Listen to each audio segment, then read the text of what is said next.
पवन सुत हनुमान जी की जय। सियापति रामचंद्र की जय।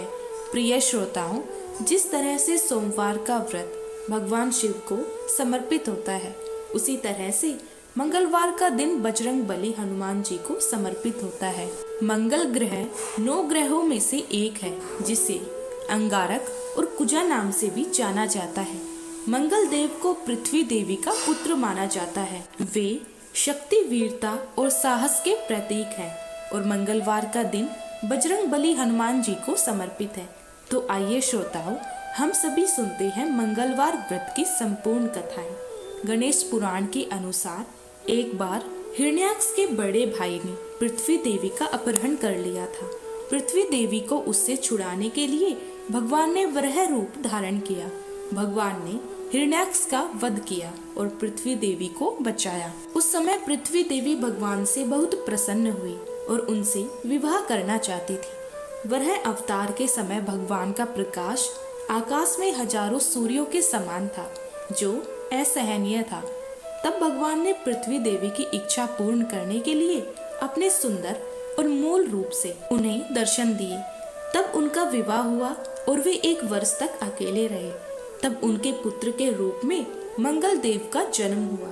शिव पुराण के अनुसार एक बार भगवान शिव कैलाश पर्वत पर ध्यान में लीन थे। तब उनके माथे से पसीने की 3 बूंदें निकली और धरती पर गिरी। उन बूंदों में से एक अत्यंत सुंदर शिशु प्रकट हुआ, जिसका रंग लालिमा लिए हुए था, जिसकी 4 भुजाएं थी। भगवान शिव ने बालक का पालन पोषण करने के लिए पृथ्वी देवी भूमि को सौंप दिया। बालक का नाम भौम रखा गया, क्योंकि उसका पालन पोषण और परवरिश भूमि द्वारा यानी धरती माता द्वारा हुई थी। जब भौम बड़े हुए, वे काशी गए और भगवान शिव को प्रसन्न करने के लिए कठिन तपस्या की। भगवान शिव ने उन्हें आशीर्वाद देते हुए मंगल लोक प्रदान किया, जो सुक्रोक से भी अधिक श्रेष्ठ था। इसी भौम को सौर मंडल में मंगल ग्रह के नाम से जाना जाता है। मंगल देव की 4 भुजाएं हैं और वे त्रिशूल और गदा हथियार के रूप में धारण करते हैं। यह लाल आभूषण धारण करते हैं।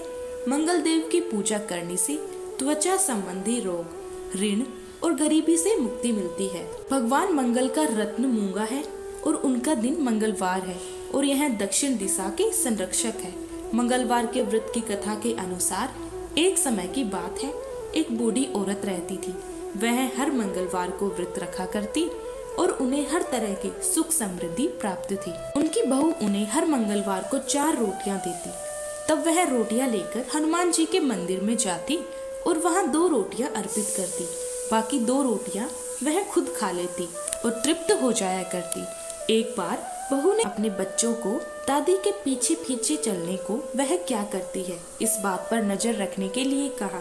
मंगलवार का दिन आने पर बूढ़ी महिला ने 4 रोटियां हाथ में ली और वह बजरंग बली हनुमान जी के मंदिर में जाने लगी। उनके पीछे पीछे उनके पोते चल रहे थे और जब पोते ने देखा कि दादी ने भगवान हनुमान जी को 2 रोटियां अर्पित की और शेष 2 रोटियों से अपना व्रत खोला, तब उन्होंने घर आकर अपनी माँ को यह बात बताई। माँ को लगा कि बूढ़ी माई 2 रोटियां तो बर्बाद कर रही है और फिर उसने अगली बार केवल 2 ही रोटियां पकाने का निश्चय किया। अगले मंगलवार को बहू ने उन्हें 4 की बजाय केवल 2 ही रोटियां दी। तब बूढ़ी माई हनुमान जी से मंदिर में गई और हनुमान जी को 1 रोटी अर्पित करके शेष 1 रोटी से अपना व्रत खोला। उनके पोते ने यह सब भी देख लिया और घर आकर फिर से अपनी माँ को सारा हाल बताया। अब उन बालकों की माँ को लगा कि बूढ़ी माई तो 1 रोटी बर्बाद कर रही है, अगली बार मैं इनको केवल 1 ही रोटी दूंगी, ऐसा उसने फैसला किया।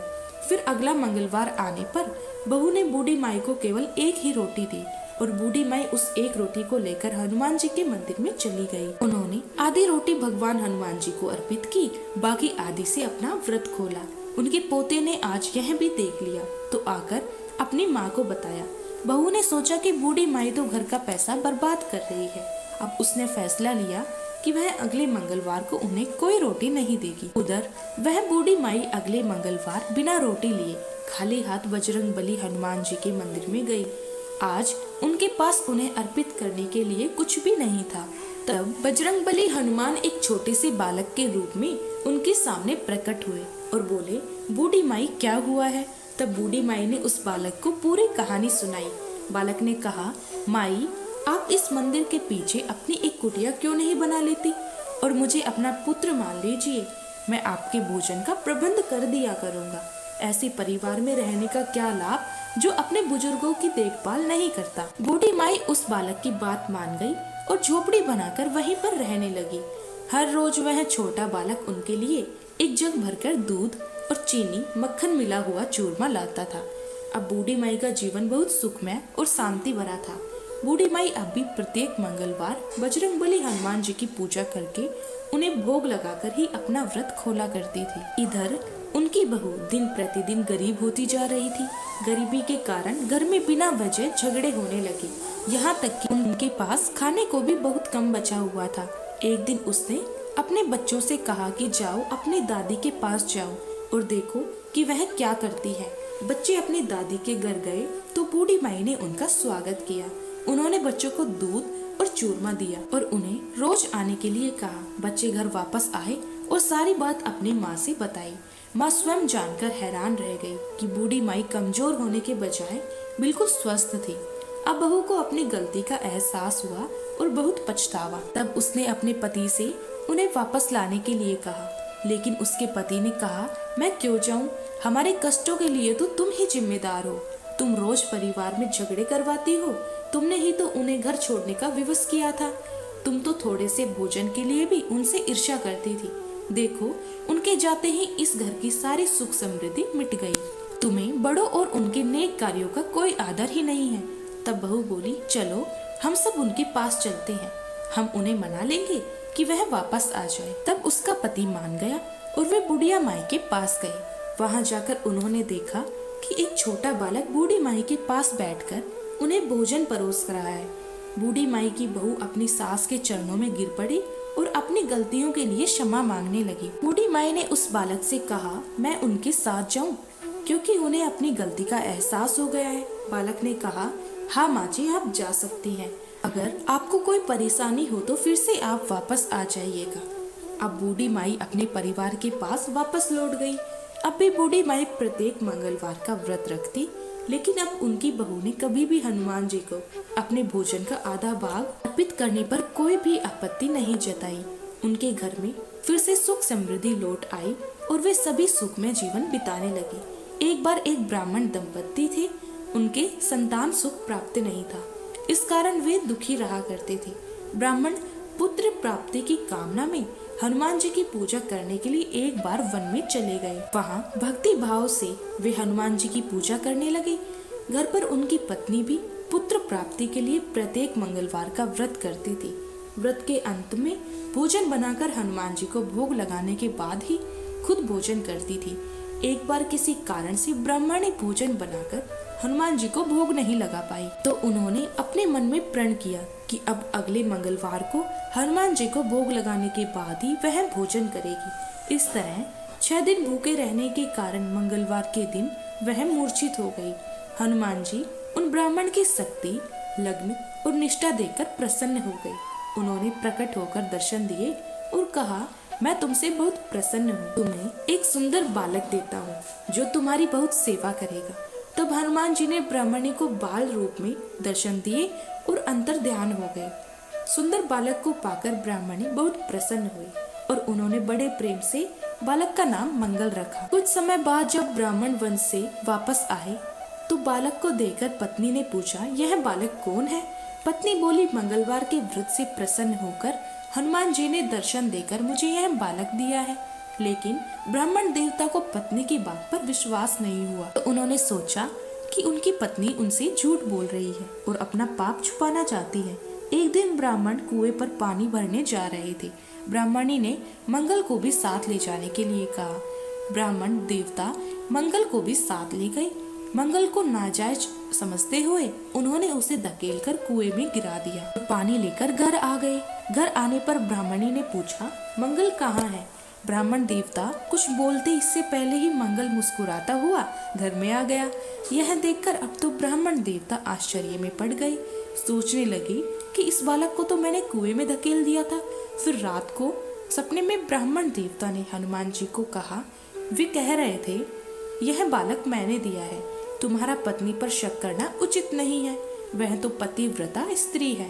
ब्राह्मण यह सच जानकर बड़े प्रसन्न हुए और शर्मिंदा भी हुए। इसके बाद तो ब्राह्मण दंपति ने हर मंगलवार को निष्ठा के साथ भक्ति के साथ व्रत करा और आनंद पूर्वक वे अपना जीवन बिताने लगे। इस प्रकार जो भी व्यक्ति मंगलवार का व्रत करता है और मंगलवार के व्रत की कथा पढ़ता या सुनता है और दूसरों को सुनाता है तो हनुमान जी की कृपा उनके सभी प्रकार के सुख प्राप्त होते हैं। श्री ऋण मोचक मंगल स्तोत्र पाठ मंगल देव को समर्पित है। इस स्तोत्र के पाठ से कर्ज से मुक्ति मिलती है, आर्थिक समस्याएं दूर होती है। इस स्तोत्र से मंगल देव जी के सभी 21 नामों का वर्णन मिलता है। मंगल देव का संबंध हनुमान जी से है और हनुमान जी सभी प्रकार की समस्याओं से छुटकारा दिलाने वाले देवता माने जाते हैं। ऋण मोचक मंगल स्तोत्र का पाठ जो भी मनुष्य करता है उस पर मंगल भगवान प्रसन्न होकर उसे धन धान्य से प्रदान करते हैं। वह मनुष्य कुबेर भगवान की तरह धन संपत्ति का स्वामी बन जाता है। वह मनुष्य हमेशा युवा रहता है और उसे रोग और कर्ज से मुक्ति मिलती है। तो प्रिय श्रोताओं, अब सुनिए ऋण मोचक मंगल स्तोत्र पाठ हिंदी में। हे मंगल देव, शास्त्रों में आपके जो नाम बताए गए हैं उनमें पहला नाम मंगल, दूसरा भूमिपुत्र जिनका जन्म पृथ्वी से हुआ, तीसरा ऋणहर्ता यानी कर्ज से मुक्ति दिलाने वाला, चौथा धनप्रद यानी धन को देने वाले, पांचवा स्थिर आसन यानी जो अपने आसन पर अडिग रहते हैं, छठा महाकाय यानी जो बहुत बड़े शरीर वाले हैं, सातवां नाम सर्व कमावरोधक यानी कार्य में आने वाली सभी बाधाओं को दूर करने वाला है। हे मंगल देव, आपके नामों में आठवां नाम लोहित, नवा लोहितांग, दसवां साम का नाम यानी कृपा करने वाले जिसका अर्थ सामक ब्राह्मणों के ऊपर अपनी कृपा दृष्टि रखने वाला है, 11वां धरात्मज यानी पृथ्वी के गर्भ से उत्पन्न होने वाला, 12वां कुज, 13वां भूम, 14वां भूतद यानी ऐश्वर्य को देने वाला, 15वां भूमि नंदन यानी पृथ्वी को आनंद देने वाला है। हे मंगल देव, आपके नामों में 16वां नाम अंगारक, 17वां नाम यम, 18वां सर्वोग पारक अर्थात समस्त तरह की कठिनाइयों को दूर करने वाला, 19वां वृष्टिकर्ता अर्थात वृष्टि करने वाले यानी वर्षा कराने वाला, 20वां नाम वृष्टिहर्ता अर्थात बारिश न होने के कारण अकाल लाने वाला और 21वां नाम सर्व काम फल प्रदा अर्थात संपूर्ण कामनाओं का फल देने वाला। हे मंगल देव, जो मनुष्य आपके इन 21 नामों का वाचन सच्चे मन और विश्वास से करता है उस मनुष्य के ऊपर कभी ऋण यानी कर्ज नहीं होता और वह अथाह धन की प्राप्ति करता है। हे मंगल देव, आपकी उत्पत्ति पृथ्वी के गर्भ से हुई है। आपकी आभा आकाश में कड़कड़ाने वाली दामिनी अर्थात आकाश में चमकने वाली बिजली के समान है। सभी तरह की शक्ति को धारण करने वाले कुमार मंगल देव को मैं नतमस्तक होकर प्रणाम करती हूँ। हे मंगल देव, आपके मंगल स्तोत्र का पाठ मनुष्य को हमेशा अपने मन में किसी भी तरह के विकार को दूर कर और अपनी पूर्ण श्रद्धा और आस्था के साथ करना चाहिए। जो भी मनुष्य इस मंगल स्तोत्र का पाठ करता है और दूसरों को सुनाता है उसके सभी कष्ट दूर हो जाते हैं